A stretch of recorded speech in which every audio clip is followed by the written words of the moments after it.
Paglabag sa City Ordinance No. 2000-01 ng Baguio City Tax Ordinance at Presidential Decree No. 856 o Code of Sanitation. Ilan lamang ito sa mga rason kung bakit ipinataw ni Mayor Benjamin Magalong sa bisa ng Administrative Order No. 0771 Series of 2026 ang pagpapasara sa Jungletown Seafood Restaurant kahapon June 17.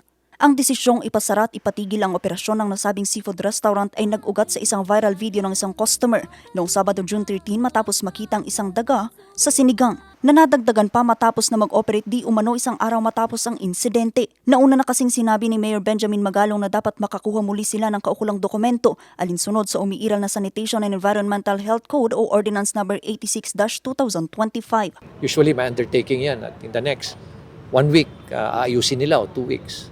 Kung hindi na nagawa yun at in-inspect uli sila, then that would, they will be sanctioned and that would lead to closure. At hindi na namin sila bibigyan ng business permit. Sa pagbisita ng news team sa ipinasarang seafood restaurant, kapansin-pansin na inayos na ang lugar. Kasunod ito ng naging pahayag ng pamunuan patungkol sa ginawa nilang pagsunod sa highest standard of sanitation. Personal ding bumisita ang Environment, Health and Sanitation Department ng City Health Services Office kasabay ng pagsasara nito. Yun po ginawa ng ating team. Ako po mismo pumunta po doon sa site nung Sunday para i-check kung ano nga ba yung compliance na ginawa nila nung Saturday. And then to check, to verify kung talagang nag-ooperate yung business. Nakita natin na nag-ooperate at agad nating pinasuspende yung kanilang operasyon. Agad naman silang nakinig at isinara, hindi na sila tumanggap ng kanilang mga customer. Sa ngayon, mas pinapaigting pa ng Baguio City LGU ang kanilang pamantayan sa pagbibigay ng sanitary order sa mga establishmento sa lungsod. Bagay na isa sa tinitiyak ngayon ng karinderya owner na si Raven.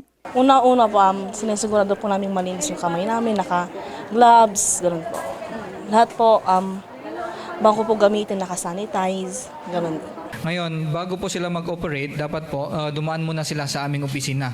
Mabibigyan muna sila ng Certificate of Compliance doon sa ibinigay naming sanitary order. Sinabi naman ng City Health Services Office na mananatiling sarado ang establishmento hanggang makumpleto nila ang mga kaukulang dokumento at mapatunayang ligtas na muling maglingkod sa publiko.